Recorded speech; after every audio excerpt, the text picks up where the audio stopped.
moça! Bom dia, então hoje temos aqui o professor Ricardo Braga no nosso podcast. Eu sou a Mariana Janeiro e aqui temos a Adriana Anselmo. Vale dizer que isto é um episódio tendo em conta a Green Week, não é? No contexto da Green Week, portanto só para estarmos aqui mais situados. Portanto, queres começar, Janeiro? Pode ser. Então, professor, agora queríamos que fizesse assim, uma apresentação geral das cadeiras que dá no ISA, o que é que faz aqui, há quanto tempo é que cá está. Curso académico, exatamente. segredos também. No final posso dizer estou como sou no alta definição. Pode ser, Claro que sim. E depois Podemos você tem perguntar que dizer aquilo no final do... O que é que os seus olhos Quem é dizem? que diz no final? Então, bom dia, meu nome é Ricardo Braga, sou docente do Instituto Superior de Agronomia na área da agricultura, que inclui as unidades curriculares de Agricultura 1 e 2, a organização da OPAP, a Organização da Produção Agrícola e Pecuária, dou ainda um módulo numa unidade curricular do mestrado que se chama Engenharia e Tecnologia Agrícola, portanto um módulo de Agricultura de Precisão, que é uma das minhas áreas de trabalho principais, e sou ainda responsável de uma unidade curricular de mestrado que é Análise e Modelação de Sistemas Agropecuários. Ou seja, temos o professor durante os anos todos que cá tivemos. Não, primeiro, se fizerem agronómica, licenciatura e mestrado, dá primeiro, terceiro e quinto. Pronto, Então és a segunda. É o Vai simpático. Nós estamos na saltinho. folga, nós Vai estamos na Exato. folga este ano. Exatamente. Para o ano voltamos a ter o professor. Portanto, sou docente aqui no ISA desde 2013, formei-me no ISA, fiz a licenciatura, mestrado, depois fui para os Estados Unidos fazer o doutoramento. Depois, quando regressei, fui docente no Instituto Politécnico de Porto Alegre, mantive sempre também alguma ligação ao ISA, através do professor Pedro Aguiar Pinto, e depois, em 2013, ingressei como docente. E cá estou.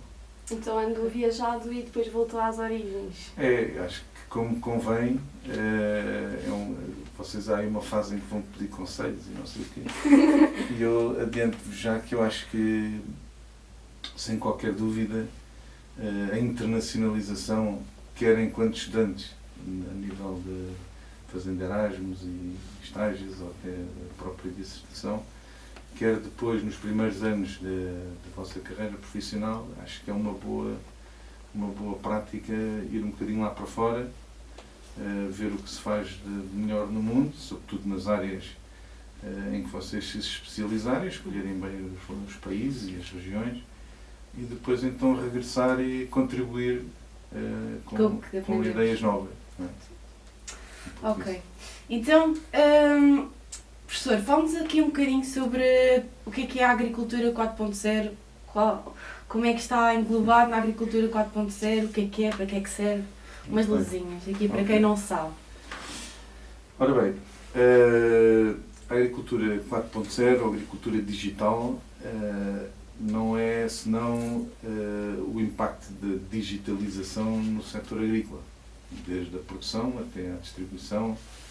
O que é a digitalização? A digitalização, todos nós a vivemos, às vezes sem percebermos que isso está a acontecer, mas as nossas vidas, as vossas vidas, hoje em dia, resultado da digitalização, são completamente diferentes da que eu tive quando tinha a vossa idade. Não é? Hoje em dia, acho que o melhor exemplo são os telemóveis. Eu costumo sempre dizer isto, mas eu dentro deste telemóvel tenho televisão, tenho Spotify, tenho Netflix, tenho livros, tenho, pronto. Portanto, há até uma infografia engraçada de um escritório, um gabinete em 1980 e um gabinete hoje, e portanto uma quantidade de objetos, telefones, faxes, está tudo aqui dentro. Portanto, isso é a digitalização. Como é que isso tem impacto na atividade agrícola? Como qualquer atividade económica, todos os processos que antes se faziam de forma analógica, com a digitalização e muito em particular com a vulgarização da localização por satélite, portanto, vulgarmente designada por GPS, que é um dos sistemas de localização por satélite, isso adiciona um valor acrescentado enorme às atividades agrícolas. Assim, muito resumidamente, e aí já estamos a falar de um subsetor dentro da agricultura digital, que é a agricultura de precisão propriamente dita, é pensarem que, no caso, por exemplo, da fertilização, de uma análise de terras convencional, em que nós fazemos um zigue-zague, misturamos e tiramos uma amostra que depois vai ser avaliada e fazemos a aplicação para toda uma parcela com base numa amostra representativa da parcela. Mas é apenas um valor médio. O que é que nós conseguimos com este valor acrescentado do posicionamento? É que podemos escolher amostras georreferenciadas, portanto, além dos valores de fósforo, potássio e matéria orgânica, passamos a ter a sua localização no espaço e quando vamos fazer a aplicação podemos diferenciar, fazer a aplicação diferenciada, que é aplicar mais onde precisamos mais, menos onde precisamos menos. E, portanto, essa ideia de fazer no momento certo, no local certo, na quantidade certa, é o grande contributo que a digitalização nos traz na agricultura, com poupanças, com ganhos ambientais enormes e com ganhos agronómicos de produtividade. Portanto, é assim qualquer coisa que é vista como uma das soluções para os inúmeros problemas que o setor agrícola atravessa e vai ter que enfrentar nos próximos anos. Certo. Porque é engraçado, porque normalmente eu sinto que o público no geral pensa na agricultura muito enxadas, algo ainda retrógrado, tratores, Sim. e depois há aqui todo um novo mundo digital associado à agricultura que parece tudo muito futurista. Exato. Muito futurista assim, para quem não está dentro, exato, talvez. Exato. Pronto. E são várias. Isso é verdade, está a mudar, penso eu. A ideia que nós tínhamos, vou fazer sempre a comparação quando eu era estudante aqui, que foi de 88 a 93, a licenciatura, e o atual, não é? Eu cheguei, enquanto estudante aqui do ISA, cheguei a escrever para jornais, já na altura, Expresso e outros, a revoltar-me com as fotografias que colocavam sempre nos artigos relacionados com a agricultura. Aquilo indignava-me, porque chegou a haver uma edição do Expresso, um jornal de economia nessa altura, que tinha uns agricultores velhinhos, de boina, com uma enxada num campo de arroz, para ilustrar qualquer coisa que eles achavam que era a atividade agrícola. Já nem nessa altura era assim. E hoje em dia, felizmente, não tem qualquer sentido. Portanto, houve uma grande evolução, estamos a falar anos 90 do século passado, mas eu diria que o grande boom se deu, e este boom é o quê? É o despertar de outras áreas da economia, nomeadamente das engenharias mais puras e duras, mecânicas, eletrónicas, etc., até à gestão, até a outros profissionais, com a crise que tivemos do subprime de 2008-2009. Vocês, isso já é qualquer coisa bastante distante, mas foi uma crise que bateu bastante forte em Portugal, e o setor agrícola conseguiu manter-se à tona e manter-se competitivo e produtivo. Tal como o fez depois também na crise felizmente, penso eu, estamos a terminar da pandemia. E portanto isso trouxe, portanto, o setor agrícola foi de facto, quase tudo afundou, construção, quase todas as indústrias afundaram e a nossa não. E isso teve um potencial de atração enorme de outros profissionais, até jornalistas passaram a ser agricultores, há vários desses. E isso, para nós, eu penso que na globalidade foi muito bom para o nosso setor, porque abriu mais o setor, trouxe know-hows de outras áreas, por exemplo, uma área que nós temos grande déficit no nosso setor, que é a gestão pura e dura, as competências de gestão pura e dura, olhar para a agricultura como um verdadeiro negócio. E, portanto, sim, essa ideia ainda existe, mas penso eu de que hoje em dia já já vai sendo bastante residual, não é? Já há inúmeros artigos e jornalistas bastante informados e interessados de imprensa generalista. E pronto, e portanto, cabe-nos a nós, profissionais, e a vocês também, um dia quando acabarem, e mesmo como estudantes e associação, combater ativamente essa ideia. Não é? Portanto, o setor agrícola é uma atividade económica como outra qualquer, tem tudo. Há diferenças, há especificidades do setor agrícola, certo? Que os outros terão menos. Não é? Uma delas é a grande diversidade. Não é? Nós podemos encontrar uma exploração com 4.000 hectares e depois podemos encontrar uma horta de um senhor que produz umas couves para a sopa. Pronto. Ambas são agricultura, mas são domínios completamente diferentes. Portanto, às vezes pronto, há aí uns desvios, mas penso que estamos a chegar lá. Ainda bem. Ainda bem. Queríamos agora, como disse há pouco, fez o doutoramento fora, na Flórida, se não estou em erro. Queríamos que nos fizesse assim uma pequena comparação de como é que é estudar no estrangeiro e estudar em Portugal e se nos pudesse dizer alguns benefícios de ter ido para fora também. Ok. Isso é uma excelente pergunta. É para aqueles que estão interessados no também. futuro em ir, estarem mais preparados. Exatamente. Eu vou-vos contar como é que fiz. Na altura, o diferencial das propinas não tem nada a ver com o que é hoje. Ou seja, era muito menor. Hoje, estou a falar em concreto na minha experiência, que é nos Estados Unidos. Eu lembro-me que nós pagávamos na altura 1.000 escudos por ano. Ok?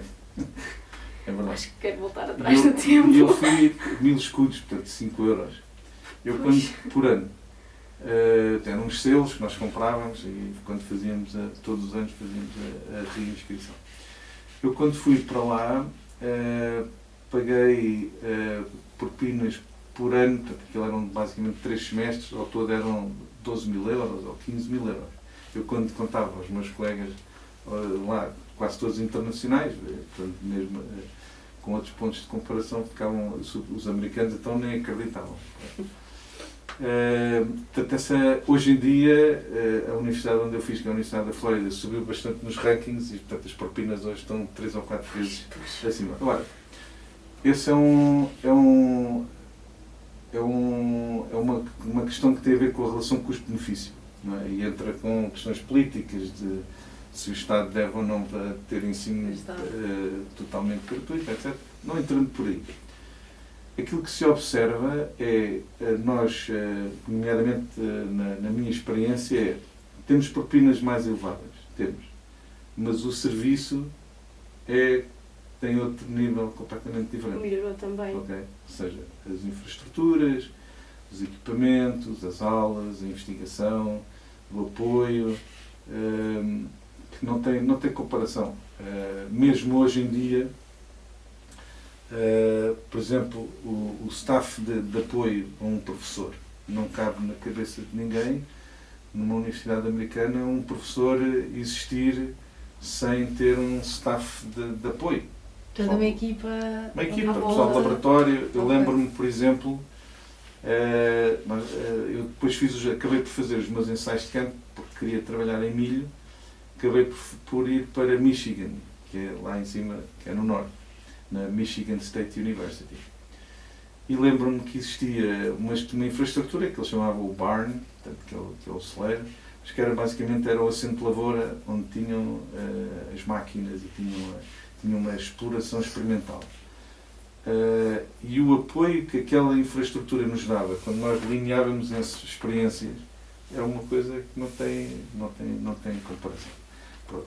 Outra componente que eu gostava de destacar também é a integração da vida desportiva com a vida de estudante. Numa universidade daquele género, e mesmo na Europa isso acontece, sobretudo na Inglaterra, no mundo anglo-saxónico, aquilo é uma e a mesma coisa. O campus, portanto, o conceito de campus, que nós cá também temos, cada vez mais, não é? Parece que está a puxar um pouco por aí, mas a integração e o acesso a infraestruturas desportivas, e que cá também há, se nós formos ver bem, também as temos. Não está, é tudo integrado, não é? Portanto, eu vivia no campus, tinha uma casa no campus, num aldeamento dentro do campus, andava sempre de bicicleta, a caminho de casa passava pelo pavilhão de desportos, ia jogar squash, ia jogar badminton, o que me apetecesse, combinava com os colegas e depois ia para casa. Portanto, era uma vida... não era nós é um ambiente diferente do que nós estamos habituados aqui. É um ambiente diferente. Portanto, por exemplo, mesmo aquilo que vocês estão aí vestidas com o merchandising da Nagra Luísa, também é algo que na nossa cultura também é relativamente recente, não é? A questão de puxar pela imagem da instituição, etc. Lá, já nessa altura, por exemplo, era curioso, no dia em que os Gators, que era a equipa de futebol americano da universidade, jogavam, os docentes iam todos vestidos com t-shirts da universidade. Para apoiar. Há essa... Como nos filmes. Acho que tínhamos de implementar isso aqui no ISA. Aliás, quem conhece os Estados Unidos, uma coisa conclui, que é o que se vê nos filmes não é fantasiada para cinema, é mesmo a realidade. Aliás, quando nós vamos lá, a primeira experiência, a impressão é que parece que estamos num filme. É tudo filme. Exatamente igual, as cheerleaders, aquelas coisas todas, tudo aquilo existe. Portanto, é muito, muito diferente. É mesmo muito diferente. Portanto, isto comparando. E pronto, outros aspectos, pronto, em termos de dificuldades, que também é sempre um aspecto que vocês têm sempre essa percepção, eu vou para lá, vou para uma universidade europeia, o que é que vai acontecer, vai ser mais fácil, mais difícil. A minha experiência é a mesma de quase todos os estudantes portugueses, que é, nós quando vamos para instituições estrangeiras não temos qualquer dificuldade do ponto de vista de bagagem técnica e científica. Não há tipicamente, os alunos na altura, vários também foram no meu ano, tipicamente são top A as notas lá, A, B, C, D. Portanto, não há qualquer... e mesmo até a nível prático. Às vezes, vocês, mesmo a nível europeu, vocês queixam-se tipicamente que no ISA pode ser as coisas um bocadinho mais teóricas e tal, mas se fizéssemos um benchmarking nós ficávamos bem na fotografia. Não quer dizer que estamos bem, que não podemos estar melhor. Podemos estar sempre melhor. Eu acho que poderíamos, mas não ficamos atrás e os nossos alunos vão lá para fora e têm sucesso. Ótimo. Pronto, é isso que queremos, é sucesso. Na sua opinião, professor, o que é que acha que deveria mudar no ISA ou de modo a tornar o campus mais sustentável, projetos que já tenha implementado ou que tenha tentado implementar ou tenha só pensado? Aqui mais na área da sustentabilidade, como também isto está no contexto da Green Week, como nós dissemos. Pronto, aqui mais nesta área de sustentabilidade. Bem, eu penso que existe um plano estratégico apresentado pelo Presidente do Conselho de Gestão, precisamente nessa... Da sustentabilidade, sim. Vemos aí as marcas das bicicletas e tal, e de facto, ao fim de semana, vê-se aí alguma atividade desse género, né, das bicicletas. Infelizmente, Lisboa não é assim muito ciclável, pois, a não ser de bicicleta. Acho que é mais complicado o facto agora de ser trotinetes, agora é trotinetes. Exatamente, a não ser de elétricas, não é? Pronto. As trotinetes, exatamente, sou grande fã deste. Sim. Incrível. Temos de fazer uma corrida, professor, de trotinetes. Acho que sim, devíamos combinar. É um dos meus divertimentos, no outro dia. São caras, não é? O lugar daquilo não é barato.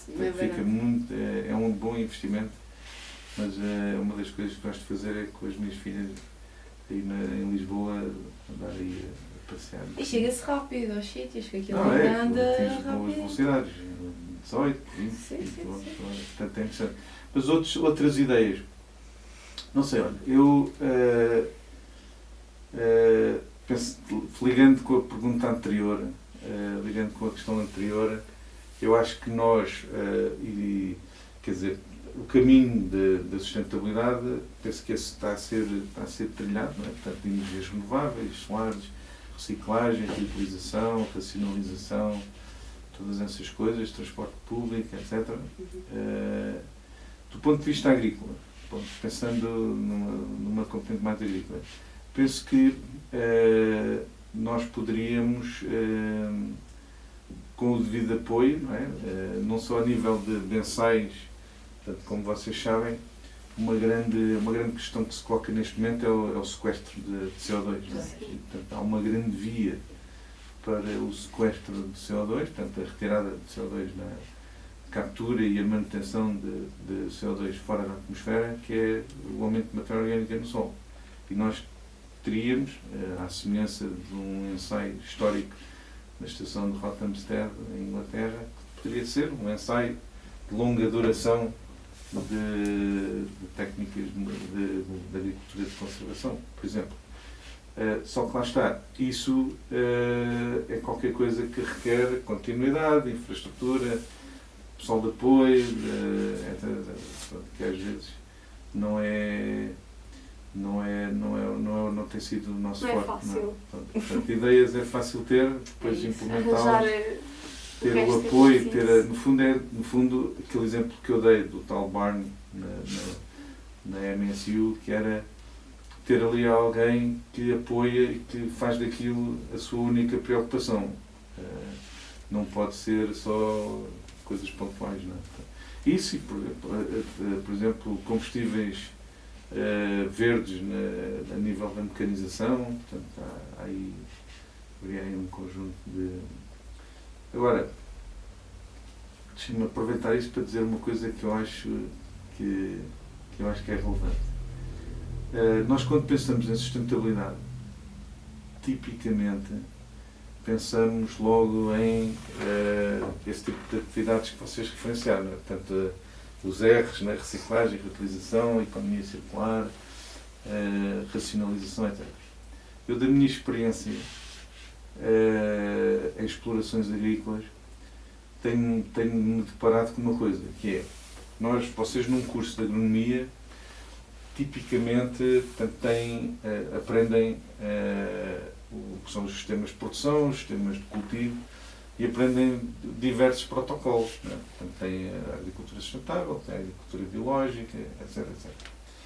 E aquilo que eu me deparo é aquilo que eu mais preconizo, portanto, que é uma agricultura sustentável, sem, não queria usar essa palavra, mas sem recurso a certos extremismos de banir o que é que seja, tentar, no fundo, eu acho que para onde caminhamos é tentar recolher o melhor de cada uma das áreas, esquecemos os adjetivos de regenerativo ou isto ou aquilo e tentar fazer o melhor possível, tendo em conta os vários objetivos. Pronto. É isso que eu preconizo e é isso que eu implemento.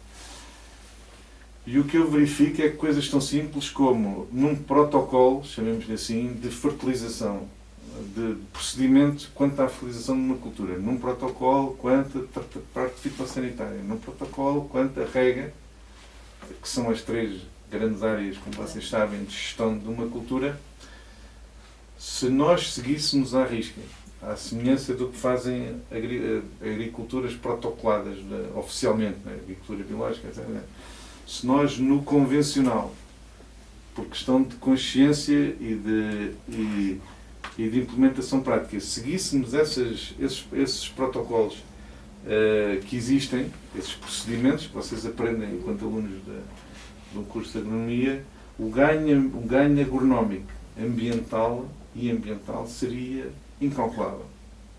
Ok? Ou seja, o que é que eu quero dizer? Que às vezes nós, antes de chegarmos ao telhado, sendo o telhado os painéis solares e tal, não é? Deveríamos começar na base a olhar e a implementar coisas muito simples. Okay? Planos de fertilização, análises bem feitas, manter históricos, planos de fertilização racionais, etc. Os ganhos eram enormes. Começar pelos graus mais de baixo, que é para conseguirmos chegar começar pela base. Não querer, na árvore de Natal, não é? Não querer logo pôr as luzinhas todas e as bolinhas todas. Começar na base. E eu penso que falta isso. Ok? Mesmo, e eu contacto com alguns dos ex-alunos do ISA, depois de uns anitos mais tarde, de estarem na vida profissional, e eu, às vezes, parece-me, esta é forte. Mas parece que se esqueceram já daquilo que aprenderam. Okay? Às vezes parece-me isso. Parece que, ok, isso aquilo é teoria, na prática faz desta maneira. Não. Essa história de encapsular aqueles conhecem, isto é teoria, na prática não é bem assim. Não é bem assim. E nesse gap aí há perdas enormes de eficiência a vários níveis. Económica também. Portanto, aquilo que eu acho é que fazer as coisas bem, com aquilo que é ensinado, é o win-win a toda a prova. Economicamente, ambientalmente, agronomicamente. Portanto, isso há N exemplos disto. Ou seja, não há aquela ideia que às vezes existe, que é se eu fizer as coisas desta maneira não consigo tirar rendimento.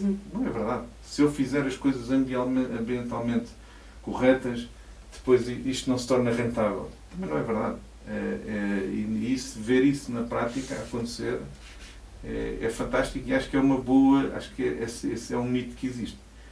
Okay? É um mito que existe e acho que devíamos batalhá-lo. Okay. Nós agora temos aqui um pequeno jogo que vamos fazer com o professor, que tem 3 categorias e certo. A primeira é a resposta rápida.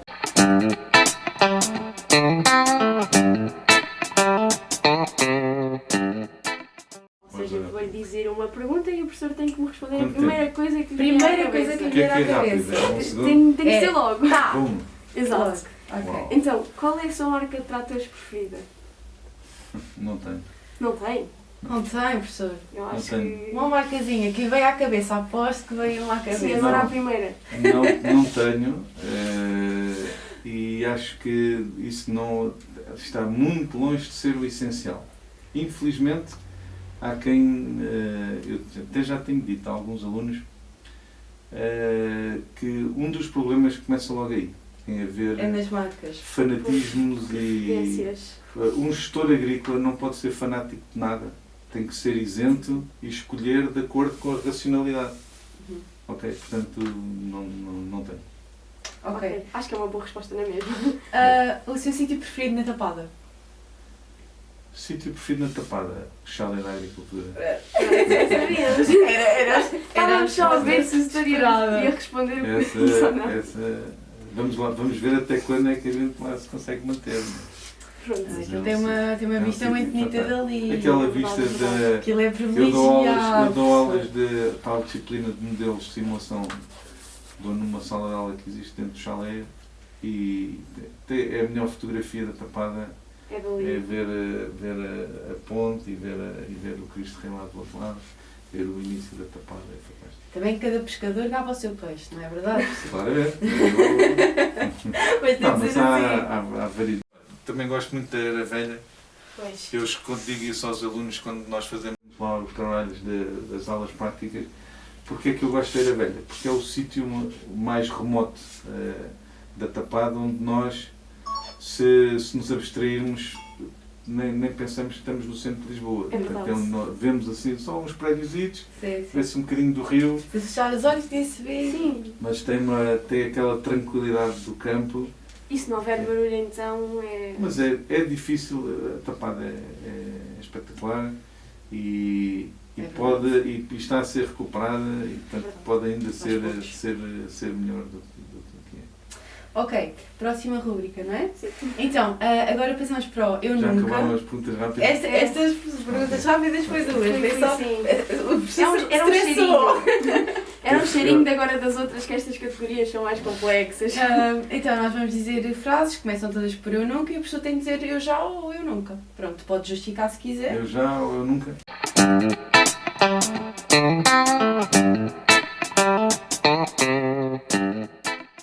Pronto, nós vamos dizer Eu Nunca, qualquer coisa. E se o professor já fez, diz Eu Já. Fiz. Se não, concorda connosco, é Eu Nunca. Exatamente. Estou a ver. Começo eu? Pronto. Eu nunca fui a uma festa de Luísa. E há todas. Não, e agora enquanto professor? E agora? Enquanto professora? Por acaso aqui no ISA não. Mas quando... Posso-me alongar ou não? Sim, acho que sim. Acho que podemos alongar um bocadinho. Quando aqui no ISA, não. Por acaso acho que não. Por acaso sim, já fui uma festa... se não vier, temos já uma quinta-feira. Não era da Associação de Estudantes, penso eu. Foi uma festa no pavilhão de exposições. Acho que também tinha bastantes alunos, já não me recordo bem, já foi há essas são as melhores a todas. Não, mas quando vim dos Estados Unidos e fui dar aulas para o Politécnico de Porto Alegre, para a Elva, para a Escola Agrária, tinha 30 anos na altura e portanto aproveitava bem essa componente, até porque a minha família ficou a minha mulher na altura, ainda não tinha filhas, portanto ficou cá em Lisboa e eu estava lá e pronto, aproveitava, e acho que essa parte ali, também numa cidade pequena é difícil. Ali. Mas sempre nunca fugi a essa parte, antes pelo contrário, como aluno, eu acho que vocês têm também uma outra parte que é dos conselhos. Eu já tenho visto que vários colegas meus deram esse conselho e eu não podia ser, porque fui um praticante desse conselho, que é aproveitar ao máximo todas as componentes, incluindo essa parte das festas. Académica. Dá para fazer tudo, não é, professor? Eu falhei em muito poucas. Tentava. Mas depois também compensava, e acho que isso é que é boa notícia. É possível ser bom aluno e não perder esses momentos que ficam depois na memória. Mas pronto, se quiser vir a uma do ISA enquanto professor, já amanhã temos a primeira do semestre. Qual é? Do sequestro? Não, amanhã é a primeira festa do semestre. Do semestre. E é a primeira pós-pandemia? Não, já tivemos algumas no primeiro semestre. Já tivemos algumas. Primeiro semestre teve Só riscado. porque seja complicada depois da pandemia, imagina o nível de diversão. Pois é, a malta está entusiasmada. Ok. Eu nunca tive um acidente com um trator ou em contexto de trabalho de campo. Não, já tive. Quer contar? Assim, um bocadinho. Foi agressivo, professor. Até aqui há pouco tempo fiz um buraco na mão. Ai, meu Deus. A trabalhar, a destroçar a paras de poda. Portanto, a culpa foi minha. Portanto, eu acho que isso é sempre o lado positivo destes acidentes que acontecem, nós percebermos que podíamos ter evitado. Ou seja, eu falo nisso, nós falamos nisso quando falamos na mecanização, e eu tenho alguns vídeos que são ilustradores do que pode acontecer, morte, não é? E acontecem, e infelizmente até tem vindo a aumentar a morte, os acidentes na utilização de tratores agrícolas. Portanto, a atividade agrícola tem os seus riscos, como qualquer atividade. E neste caso concreto, deste buraco que eu fiz na mão, que veio nos pontos, a culpa foi minha. Portanto, e isso é o lado positivo. Portanto, se eu tivesse seguido as regras... E tivesse aleijado na mesma? Tinha-me aleijado menos. E, portanto, isso até é inerente, não é? Acontece. Portanto, o que nos cabe a nós é fazer a prevenção, mais aquelas coisas chatas que a gente depois ao fim de um tempo acha que já não é preciso. Mas olha, e tenho outro exemplo. Agora, pensando bem, tem tudo a ver com buracos na pele, porque eu quando fui aluno, lá está, como vos disse, eu sempre achei que a internacionalização e ir lá por fora era interessante, e eu aproveitei 2 anos os intercâmbios da IAS, que existe, a Associação Internacional de Estudantes de Agricultura. E fui um ano para a Áustria, uma exploração de agricultura biológica, e no primeiro ano estive na Noruega. E o primeiro trabalho que me puderam fazer foi apanhar couve-flor. Isto tem uma faca na perna, na minha própria perna. Aconteceu. Por acaso ainda tenho isso. Aconteceu! Isso foi aqui no joelho. Assim. E pronto, aquilo é preciso espetar a faca para arrancar as cabeças. E eu, pronto, cometi ali algum erro, espetei a faca na perna e por acaso ainda hoje, quando o tempo muda, ainda me dá ali. Aquela dorzinha. Ele não ficou 100%. Nos joelhos então é complicado. Mas tudo coisas assim, mas sim, isso acontece. Desde da morte em situações mais extremas até Coisas mais amputações, dedos, braços, etc. Portanto, é preciso, de facto, ter muito cuidado. Portanto, essa é que é a lição. E é possível evitá-los em grande medida. Então, como nós sabemos que o professor escreveu vários artigos, queríamos saber se o senhor já teve, ou não, conflitos ou discussões públicas por algum artigo que tenha escrito. Não, penso que não. É assim, penso que o que estás a referir portanto, são os artigos relacionados, que já escrevi mais, do que agora, relacionados com a agricultura de precisão e com a digitalização e com, no fundo, a sensibilização. Estamos a falar de um processo que eu iniciei logo que vim dos Estados Unidos, portanto, numa fase em que falar de agricultura de precisão ainda era um bocadinho exótico e estranho. Assim, por acaso tenho um episódio caricato que me aconteceu num evento no Alentejo. Vai sempre parar tudo ao Alentejo. Não, foi onde eu estive nos primeiros anos depois de vir para Portugal. Eu lembro-me, num evento, de estar a falar da agricultura de precisão, na altura, para vocês terem a noção de onde estávamos, não havia nenhum monitor de rendimento de produtividade, não havia nenhum trator com GPS, portanto, as coisas estavam muito incipientes. E, portanto, caía um bocadinho naquelas coisas de... Está aqui um tipo de falar de coisas da era espacial, cai na real, que isso não vai acontecer. Não vai acontecer. E agora cá estamos. Portanto, nesse sentido, não tanto num artigo, mas numa apresentação, eu lembro-me de ter uma ou duas pessoas na plateia, lá, aquelas que estão lá sentadas atrás, a mandar vir, a dizer, isto é para os Estados Unidos, tal, para aqui vender estas coisas.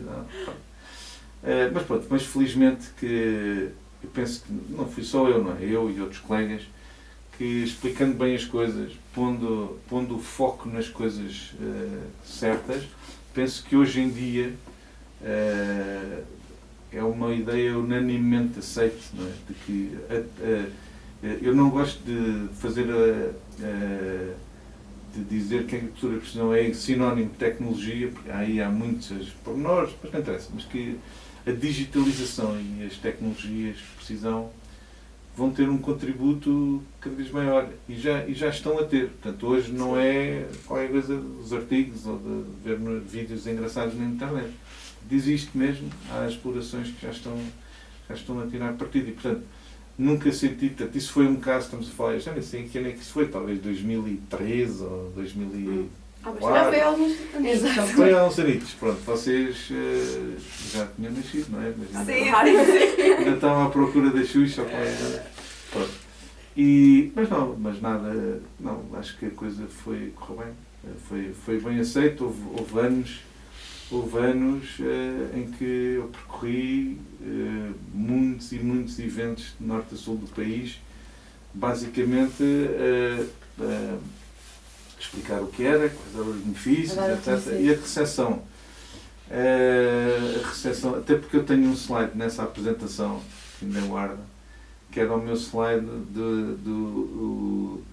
para expressar os mitos, ou seja, o que é que eu fazia? Eu falava de tudo aquilo e depois no final ainda tenho esse slide que diz assim, bom, neste momento vocês, a audiência, está a pensar em relação a tudo o que eu disse, cai aqui numa destas classes. Então tinha as ideias típicas que as pessoas têm quando ouvem aquelas coisas, que é muito caro, que é só para os Estados Unidos, e esse slide fez magia, porque as pessoas viam as suas dúvidas a ser esclarecidas ali. Para lá que eu estou aqui a cair num estereótipo. E então, começou. Até hoje em dia acho que já não há negacionistas, se pode falar assim, em relação há pessoas que têm dúvidas. Exato. E eu também as tenho, porque ainda não chegámos a metas de 50%, muito longe disso. E eu também tenho algumas ideias e tenho algumas perspectivas que me parecem ser o caminho, porque o objetivo é a digitalização integral do setor agrícola, não é? Portanto, de toda a tipologia de explorações, a dimensão, culturas, etc. Portanto, é um objetivo Dá muita estrada por fazer. Enorme. É um caminho longo. Queres que eu apresente? Ok. Então, última rubrica é o preferias.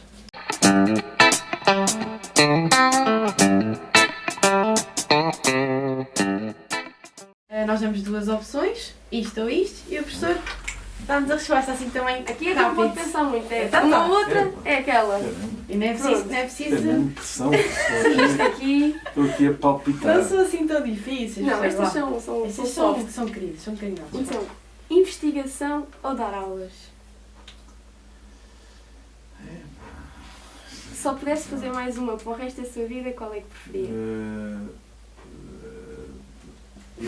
Falta aí uma terceira parte. A nossa carreira tem três anos, mas pronto. Mas entre essas duas, dar aulas é difícil dissociar uma coisa da outra. Sim, é verdade. Mas também está junto, sim. É difícil. E ambas as respostas... Tem ali sinais. 50-50. É melhor, exato. 50-50, empate. Vinho tinto ou vinho verde? Vinho tinto ou vinho verde? Bem, essa pergunta eu posso ter vinho verde, mas se estiver entre os dois, vinho tinto. Vinho tinto, ok. Ai, peço desculpa. O ISA ou a Faculdade da Flórida? Deixa-me chamar. Isso é para trazer aqui umas... É por impressão. Não, o ISA. O ISA? Ok. Não tinha ficado lá nos Estados Unidos. Pois, exatamente. Também é verdade. Pensámos bem. Feira Nacional de Agricultura ou Agroglobal?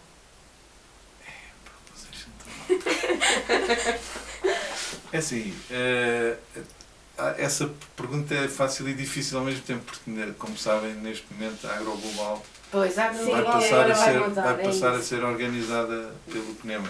Vamos sim, mas pronto, não vai mudar. Mas acho que teria a ser Agroglobal, o modelo da Agroglobal.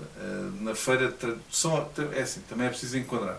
São objetivos diferentes. Sim, claro que sim. No meu estilo, e até porque participei ativamente na Agroglobal em várias edições, tendo mais para aquele lado. É diferente de tudo e para melhor. E penso que fez escola, não é? Porque, se repararem, muitas das outras feiras também se aproximaram. Só que porque também tem um alvo de público muito mais alargado. Não esqueço que a Agroglobal tem sido uma feira profissional, não é?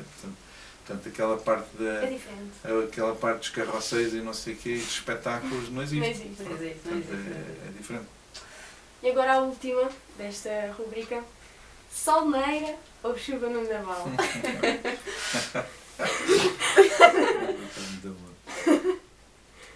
Vocês, está muito bem visto. Bem, o ditado diz que não é possível ter os dois. Por isso é que escolher. Bom, então eu diria que no ano em que estamos, não é? De um ano difícil, vamos ver, não é? Porque 2019 foi um ano em que também choveu muito pouco nos meses de inverno e depois abril foi um ano simpático. Foi um mês simpático. Mas sim, eu diria chuva no Naval. Muito bem. Ok. Bem, agora aqui para terminar, queríamos só aqui pedir ao professor se perguntar se tem alguma história caricata que se tenha passado aqui no ISA enquanto estudante, por exemplo, se não estiver conversando com o professor, quer aqui partilhar. Se calhar também já estava à espera que a gente perguntasse. Sim, uma coisa para o Simão falou-me nisso. Então, eu tenho algumas, mas não são contáveis. Pois, sempre. Pelo menos de microfone. Olha, vamos fazer assim. Não dá. Se um dia vier a uma festa, eu conto-vos uma história que está relacionada com festas. Ok. Mas a pessoa tem de dar qualquer coisa. Mas é difícil. É difícil não ter histórias, não é? Claro. Só que não são, essas mais giras não são... Não são contáveis. Por exemplo, eu há bocado subi ali, vi ali uma janela ali, faltava ali um sofá que havia ali, E era um sofá muito interessante. Coisas que aconteceram naquele sofá. E por aí afora, ali havia a Associação dos Estudantes de Engenharia de Florestas, etc. Uhum. Portanto, é difícil, não é? Mas não há nenhuma que não possa contar, professor. Que possa. Pois que possa contar, exatamente. Epá, olha, eu tenho uma... já nem me lembro que aluno foi. E está relacionada com cábulas. Okay. Acho que é um bom tema. Eu já não sei que aluno foi, mas aconteceu-me. Agora, sei lá, talvez há 3, 4 anos, uma coisa inacreditável, que foi um aluno veio para o exame com uma camisola dessas que vocês têm, não era tanto desse formato, sim, não é? Sim, com um bolso aqui de tipo de marsúpio, de canguru. E eu estava a brincar, estávamos naquela coisa de distribuir as cadeiras e tal, e eu a brincar com então tu não trazes cábulas e tal, na brincadeira. E não sei o que é que me deu. Abri assim, quando são assim mais largos, está sim, dá para abrir assim de lado, sim. E estava pejado de auxiliares de memória. Antes do texto. E o professor nem estava à espera. Não, foi. Estava mesmo naquela da palhaçada e tal, naqueles minutos iniciais. Sim. E veio, o aluno ficou assim. Mas é assim. O problema dos auxiliares não é tê-los, é usá-los. É ser apanhado com eles, na verdade. Bem, aí já não vou tanto. Aí já não vou tanto. Mas fazer cábulas é um ótimo estudo. Sim, o problema é quando se industrializa a cábula. Não é? Pois, que é, alguém faz e depois fotocopiam, não dá. E vai distribuindo. E depois, pronto, amizades e coisas. Umas coisinhas escritas na mão e tal. Eu não sei como é que eles conseguem. Eu transfiro tantas mãos. Eu chegava ao exame e já não tinha lá nada escrito. Há filmes inteiros sobre isso, não é? E até quando começou a pandemia se falou das máscaras. As máscaras eram um suporte fantástico para... Portanto, isto é sempre um jogo do gato e do rato, sim. Não é? Pronto, eu costumo dizer isso. E o professor encontrou ali o rato assim, do nada. Pronto, ele ficou um bocadinho encabulado, mas não sentou-se, normalmente fez o exame. Pronto. Mais levezinho, se calhar. Ele não estava à espera de uma coisa, nem eu. Fiquei assim um bocado, ei, caramba. Aqui isto até tem aqui uns toques de sei lá, eu não tenho o direito, não é? De pôr a mão nos bolsos, não pude, pois, não é? Mas sim, foi suspeitar. Olha, encontrei. Pronto, okay. E agora para acabarmos o nosso programa. Episódio. Pastelinhos, nata. Era bom, de facto. O que é que diz estes olhos? Não. Também pode ser, é quase. Queríamos que o professor dê uma mensagem, tanto aos alunos que cá estão, como àqueles que virão para o ano, exato, no futuro. Os nossos calores também. Muito bem. Olha, eu não pensei, correu-me agora isto depois do que vos estive aqui a dizer. Vocês estão num momento simultaneamente entusiasmante, mas muito desafiador, não é? Porque vocês sabem, acho que neste momento é quase um lugar comum falar no que está para acontecer nos próximos 30 anos, 40 anos, 50 anos, com alterações climáticas, com aumento de população, com a necessidade de duplicação, em alguns casos já se fala até mais do que isso, da produtividade agrícola, da necessidade que há da sustentabilidade. Portanto, os desafios para a produção, vocês vão ter que ser... Reparem, o desafio é, vocês sabem que a agricultura tem entre 10 a 12 mil anos, ok? E aquilo que a FAO preconiza é que em 30 anos vai ser necessário duplicar a produtividade. Portanto, reparem, 12 mil anos, é certo que desses 12 mil anos, praticamente até à Segunda Guerra Mundial, não se mexeu muito. Pronto, passámos por muitas fases, mas a partir da Segunda Guerra Mundial, portanto, tem mais mecanização, mais adubos, mais fertilizantes, mais fitofármacos, etc. Mas nós temos aqui nas próximas 3 décadas um desafio brutal e portanto, eu gostava, a minha mensagem é que os alunos de agronomia percebessem que vão ser críticos no futuro do planeta, que sentissem essa responsabilidade e que percebessem que vai ser muito difícil. Sem pressão. Sem pressão, sem pressão. Sem pressão. Não, mas também tem a outra vantagem, não é? Costuma-se dizer, não sei se é lugar comum ou não, mas que vocês são a geração mais bem preparada, etc. Têm tudo à mão. O meu senão, e o que me deixa às vezes um bocadinho triste, é ver que o empenho nas aulas e no estudo nem sempre acompanha esse desafio que está pela frente.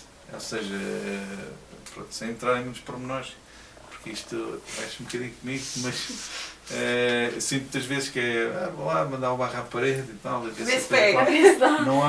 Não há, sei lá, dos 60 alunos que entram, ou dos 50 alunos que entram, há assim um rol. Por isso eu comecei aqui por vos perguntar a vocês, então que notas tiveste a matemática? Porque começou logo aqui porque essas unidades curriculares, embora não tenham diretamente nada, não são agronomia, mas são 100%. Essenciais, que é o tal ginásio, é o tal músculo do ginásio do cérebro e do pensamento e da lógica, etc. É que depois também tem aqui o 8 e o 80. Vem num bom dia, pronto, temos a Adriana e temos mim. Ou seja, pronto, e depois isto juntamente com, também vos disse logo de início, quando eu acabei o curso em 1993, aparecer uma oferta para um engenheiro agrónomo era uma raridade. Aparecia, era tudo por contacto, e quando aparecia publicamente era no Expresso, era coisas muito restritas. Hoje em dia é às carradas todos os dias. Sim. Isso gera. É uma área que está. Em termos de oferta, procura e oferta, gera.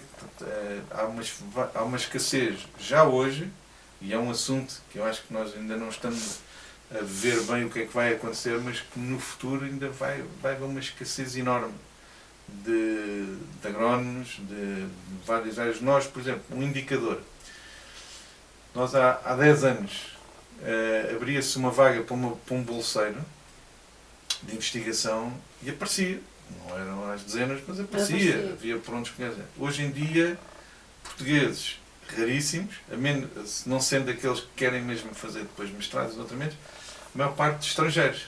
Portanto, nós vamos ter, e não se esqueçam, vamos agora a entrar numa fase de muito dinheiro de entrar na economia e é preciso pessoas para executar estes processos todos. E não há. E já estamos numa fase que acontecia há uns anos com outro tipo de engenharia, que é os alunos, alguns não chegam a acabar as dissertações porque já começam a trabalhar e depois... Começam logo a trabalhar, sim. Pronto. E portanto, isso eu também julgo.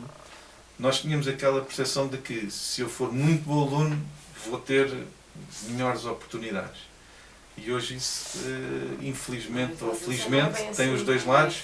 Vocês também percebem isso, não é? Porque toda a gente, se conhecem alguém desempregado na área do vosso colega... Não. Da área não. Estou-te a falar de engenharia agronómica, que é o que eu conheço. Sim. Pronto, taxas de empregabilidade acima dos 99%. Quer dizer, e isso é uma mudança. E portanto, o que eu gostava era, relacionado também com o que disse, é possível as festas, é possível as 30 mil oportunidades que hoje vocês têm de se divertirem, mas depois é aquela questão do trabalho é trabalho, conhaque é conhaque, portanto é possível ter a outra parte toda e é possível ser bom aluno, porque a Andréia, que é boa aluna, pelos vistos, fazer o curso do ISA não é um bicho de 7 cabeças. Fazer o curso de Engenharia Agronómica não é um bicho de 7 cabeças. Portanto, é possível conciliar tudo. Pronto, professor, vamos dar-lhe permissão para dizer a sua frase, se quiser. Queria dizer a frase. Não, isso é no início. Eu tenho que dizer isto tudo. Já disseram, os meus olhos já disseram. Eu falo muito, não é? E tenho que já é uns 11h30, tenho que dar aula. Ok, foi um prazer, professor, muito obrigada. Foi um prazer tê-lo aqui. Pronto, e obrigada por este bocadinho, esperamos que tenham gostado. Eu gostei muito, vocês podem substituir o Daniel Oliveira, Estamos por aí, perfeitamente encartadas. Gostei muito aqui de conhecer este estúdio. Pronto, e força, nosso estúdio. Entrevistem aí os vários professores e funcionários e alunos da Tapada, que há muita coisa para explorar. Pronto, obrigada. Obrigada. Ouça!